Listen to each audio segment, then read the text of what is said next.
So don't look now, but yet another young AFC East quarterback has been benched, putting his future with the team in significant doubt. Last week, it was the Patriots' Mac Jones being sat down.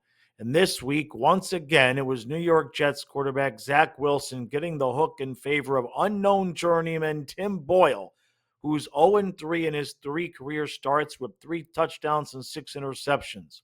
Jets head coach Robert Saleh has also announced that Boyle will get the start on Black Friday against the Dolphins, a matchup that I'm sure nobody at the NFL saw coming when they put these two teams in a primetime slot the day after Thanksgiving.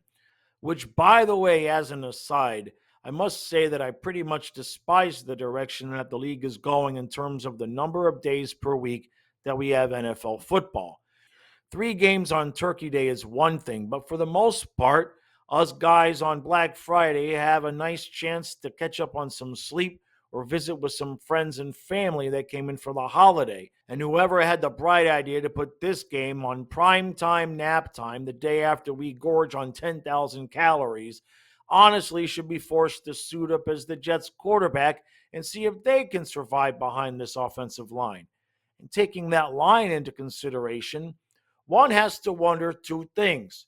First, what in the hell was Aaron Rodgers even thinking he was going to accomplish while running for his life on most plays, which is pretty much what got him injured? And secondly, why did the Jets go through all of the trouble to bring in Rodgers only to throw him under the bus without a real offensive line or a capable backup? I still have yet to hear one reasonable excuse from anyone as to why Mike White is the Dolphin and Zach Wilson was the guy who survived and remained with the Jets. I mean, I get it that White is probably not the long term answer, but at least fans loved the guy, and maybe he would have been capable enough to get that extra win or two. Or maybe this is all my fault for making that video a few weeks ago that said if Wilson played all 17 games and led the team to the playoffs, then maybe you should let him stay on the field instead of bringing in a rusty Rodgers in the wild card round.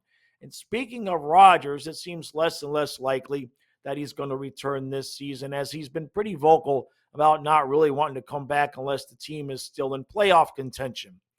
Now, the Jets are not fully out of it yet, but another couple of weeks like this, and they should be. That said, what makes anyone think things will go any better next year? Because unless the Jets fix the offensive line and bring in a decent backup, things could rapidly fall apart in New York and put Robert Saleh on the hot seat before he even had a chance.